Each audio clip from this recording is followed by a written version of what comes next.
Hello everyone and welcome to the ESG Today show. I'm your host, James Cronin. This is my occasional co-host, Lawrence Christoffels. Thanks, James.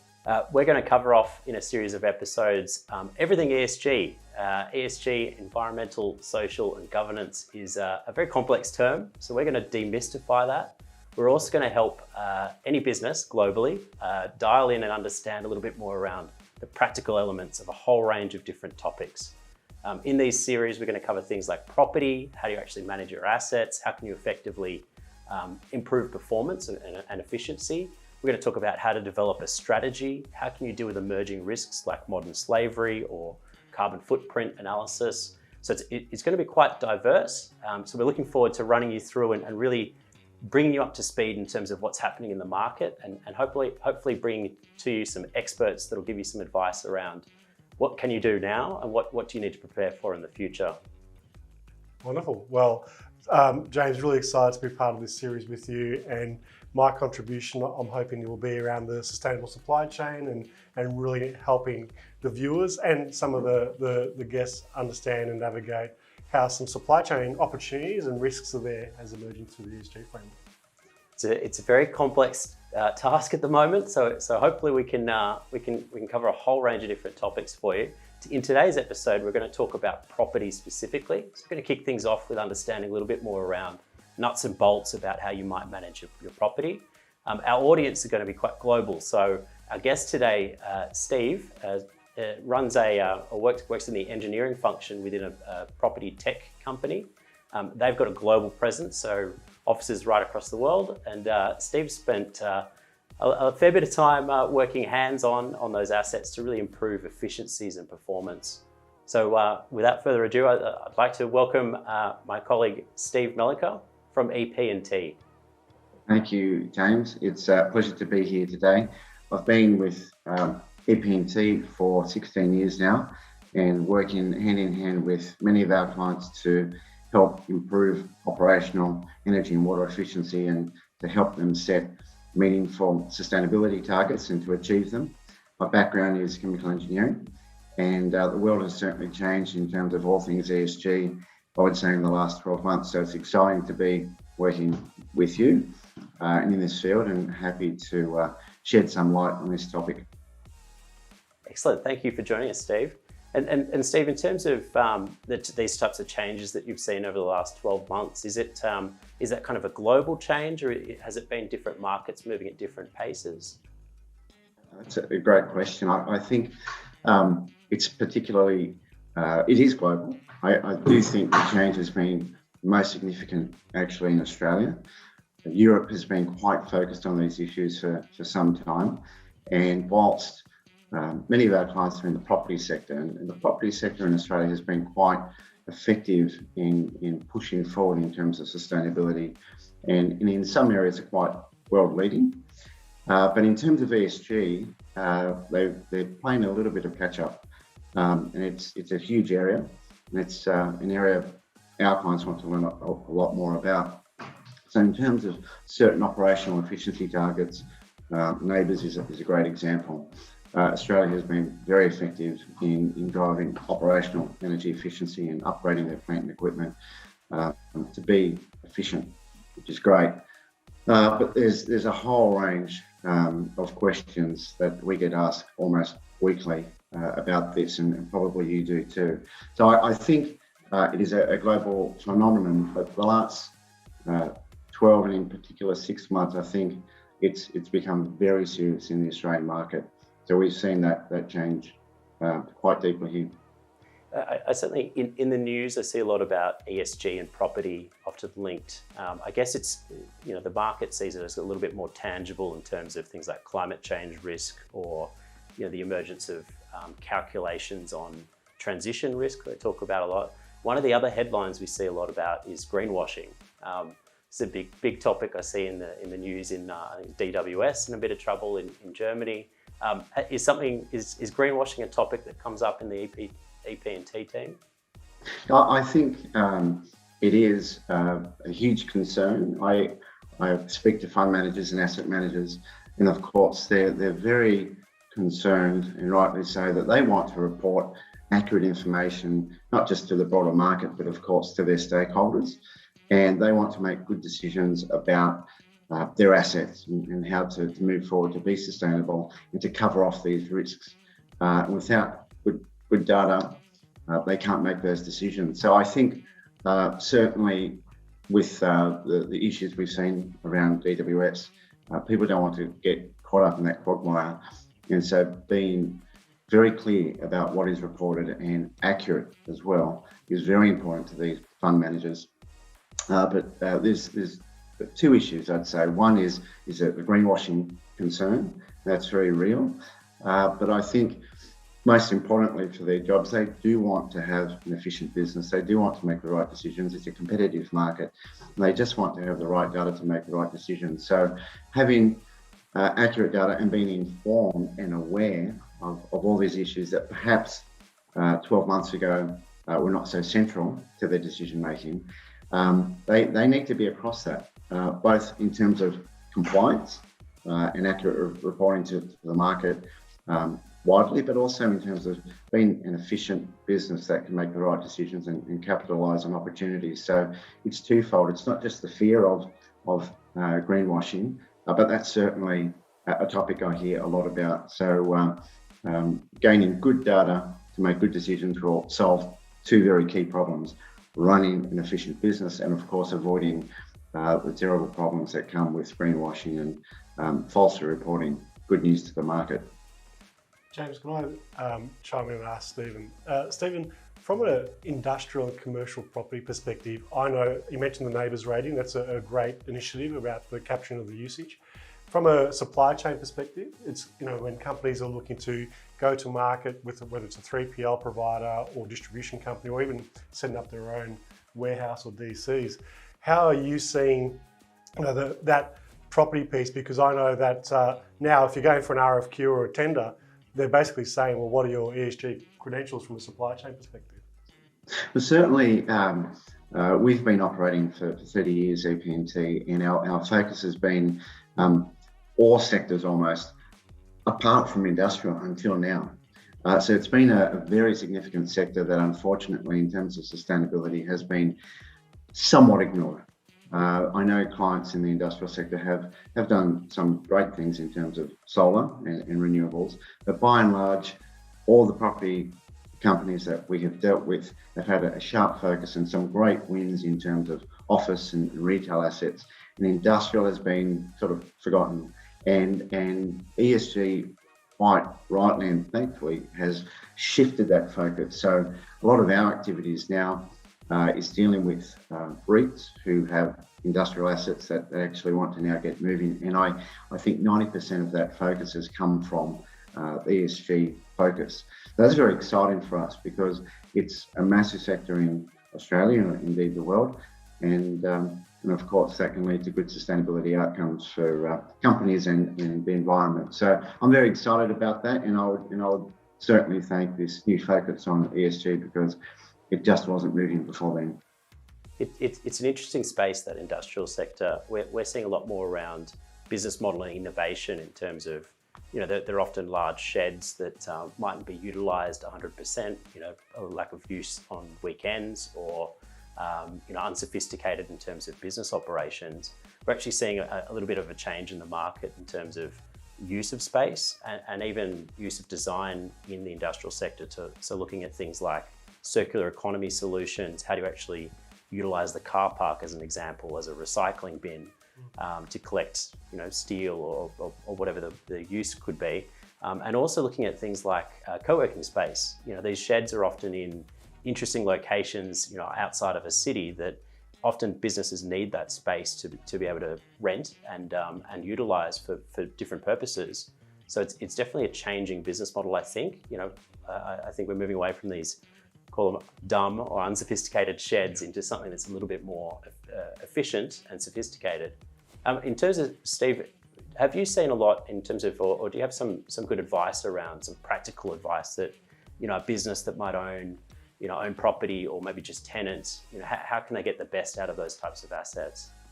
I think there's certainly a stepwise procedure.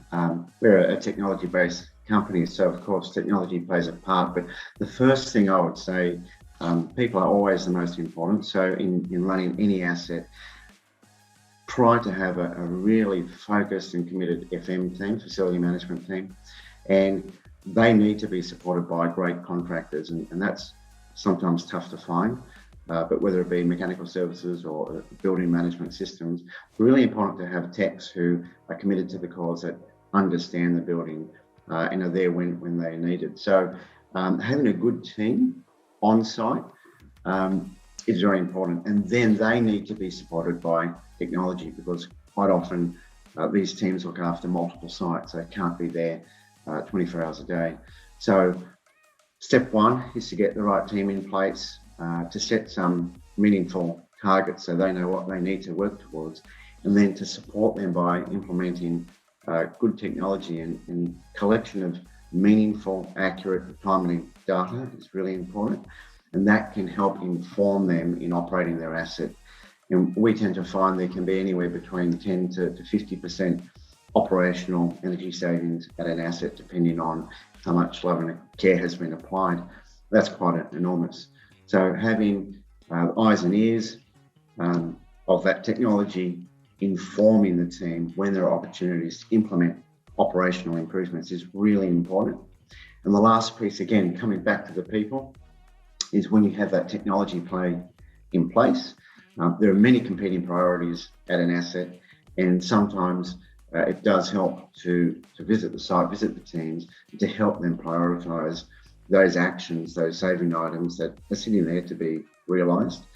So having a structured meeting, and it may be weekly or monthly or quarterly, but to have a structured process to ensure that those opportunities that are identified by that technology solution is actually implemented, because they're working on many things, and maybe helping those teams prioritise those actions so they get the big wins first is really important. So it really is an interplay between good people and good technology, and I don't think you can do it without having both in place, actually, because having great technology and items there sitting on the shelf to be implemented and not being implemented doesn't help anyone. So I think that's the recommendation.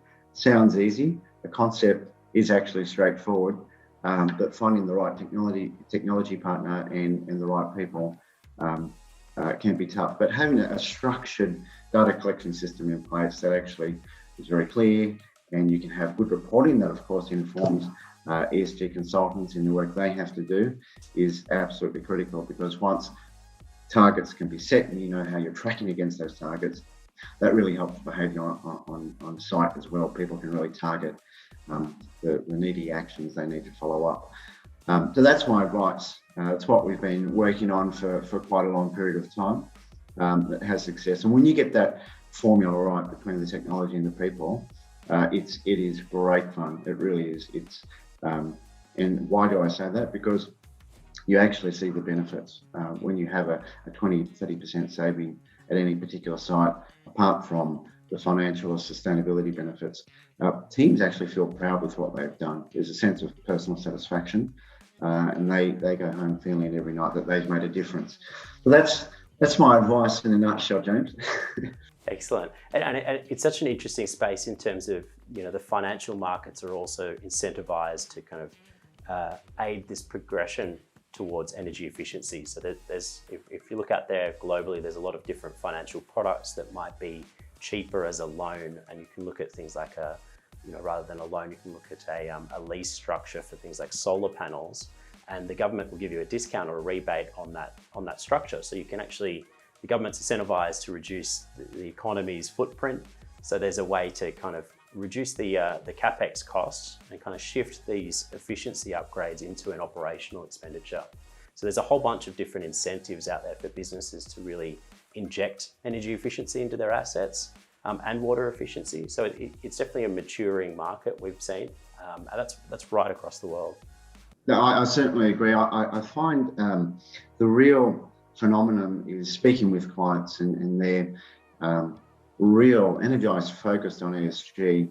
I think they understand that to do business in the near future, they will have to be not only across, but on top of these items, and to have answers for all the stakeholders and the public at large, how they're managing all these issues. So I think having mechanisms to make it easier for them financially to implement these opportunities is really important. There's a renewed desire, I think, in the maybe 5 years or so ago, some property companies felt they've done that, they've ticked that box, and we're just tracking along nicely. But now there's I think a renewed desire to push those boundaries. Maybe those capex projects which were not favourable in the past, through these mechanisms you've just described, they can become favourable, and they need to move in that direction. And we actually just last week, a large hotel group has asked us to look at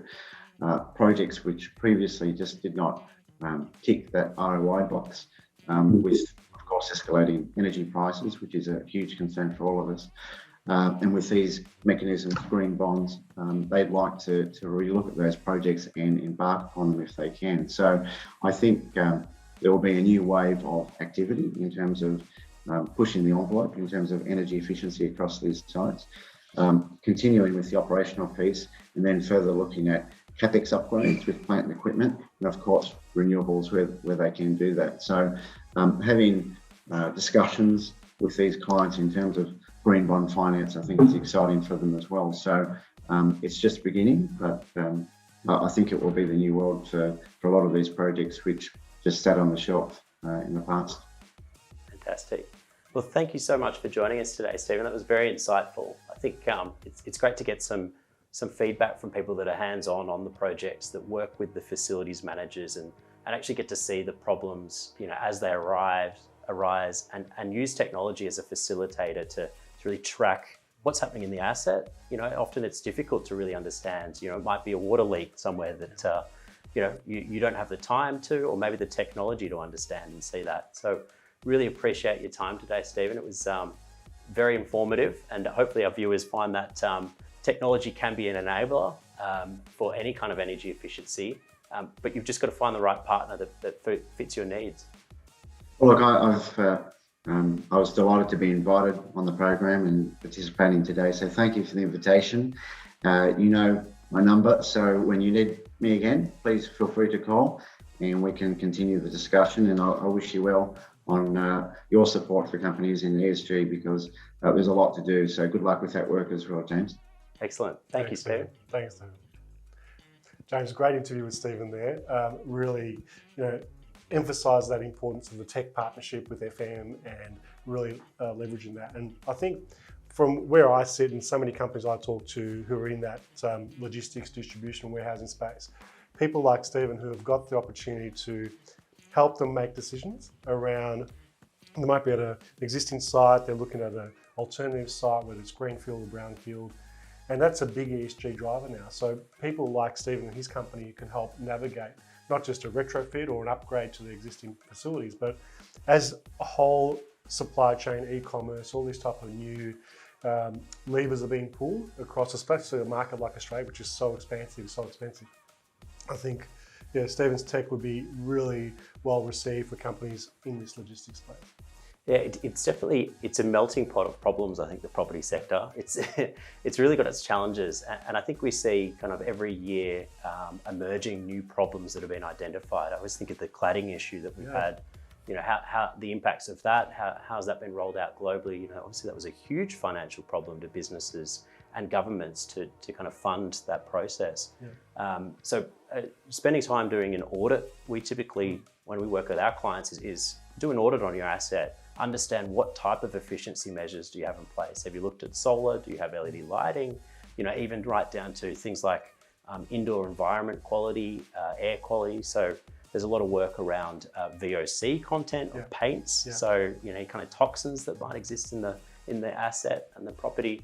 So it is quite a lot of work, but often I think from a practical standpoint, understanding and benchmarking where you're at the moment, looking at what efficiency measures could be executed over the next 5 years. And then there's a lot of levers out there to pull in terms of financial, potentially investment, as Steve talked about, green bonds as it's a trending topic. So So it's worth spending the time auditing those assets, and I think this will pop up more in tenders going forward. Is you're part of the value chain of these businesses, and these businesses that you might be selling to want to understand your footprint. They want to understand what type of efficiency have you been implementing. There might even be initiatives where they can look at what they talk about carbon insetting, which is actually investing into your supply chain to reduce that footprint. Yeah, you're so right. And I think, that old sort of adage, you can't improve it unless you can measure it, really kicks into when a property space, especially with ESG overall. And the other thing that, I really love what you brought up early in the conversation with Stephen was around the social side. So utilising things like car spaces or warehousing, how can a property, how can that provide a social benefit in a location, whether it's co-working or recycling plants or recycling bins, for example. That social piece now, yes, you've got the low-hanging fruit with HVAC and energy usage and all those type of things in a property, but I know that so many companies, the S in ESG is often overlooked, so that social piece is becoming increasingly important, especially on industrial property. Yeah, absolutely. Yeah, it's an emerging trend, and it's definitely around. We often talk about the outcome of an ESG program or strategy really should be business model and innovation. Understanding what your consumer profile looks like, your client profile looks like, and innovating the business model to suit that future demand and need. Yeah. And I think the property sector as a specific, example is something that it's kind of a low-hanging fruit, but also a lot of people kind of neglect doing the audit piece and spending the time to actually look at what could we do to improve our asset? What could we do to better manage these things? Because that data is going to be very valuable in the future. The other things, I know we're about to wrap up, but things like even charging points for vehicles and fleets. And, I worked with a company here recently in Australia where they do textiles, clothes and fashion, and they actually created a whole recycling location in their warehouse for used shoes, which was really cool. And that was going back a few years ago. So, they were quite innovative in that space back then. And now those are the type of things that I'm sure companies need to consider. Yep, absolutely. Circular economy. It's front and center of a lot of conversations in boardrooms around the world at the moment. How can we actually do better with the limited resources that we have? There's a lot of opportunity out there. We often advise looking at partnerships to achieve your goals and often link them back to the sustainable development goals. So it's exciting times, I think. There's a lot of opportunity, but obviously a lot of challenges to get through. So technology companies should be seen as a very good enabler to get to the bottom of where you're at currently and build out that strategy and that roadmap.